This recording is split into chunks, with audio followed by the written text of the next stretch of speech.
Hello everyone! In this video, I will continue repairing my Audi A6 C5. In the last episode, I figured out why the window in the rear left door wouldn't go down.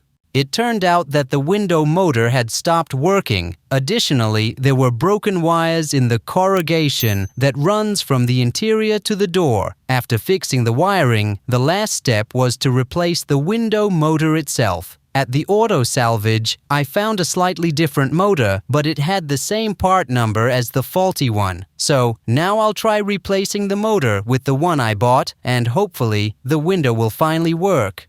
First, I remove the door trim. After the trim is removed, I can compare the old and new window motors. As you can see, the contact group of the non-functional motor is housed in a casing that is slightly different from the casing of the motor I purchased. But if you look at the motor numbers, they match, indicating that they should be interchangeable. Now I unscrew the 3 bolts and gradually pull out the motor, making sure not to tug on the cable.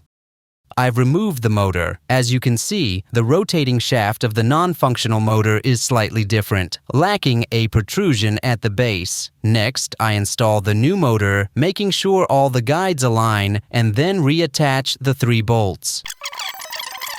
After tightening the bolts, I connect the window control plug. In the final step, all that's left is to test the operation of the new window motor. I press the window opening button, and as you can see, the window goes down. I press the up button, and the window smoothly goes up without any problems. I'm very pleased that I was able to solve the issue, and the motors turned out to be interchangeable. I hope this video was helpful to someone. See you next time.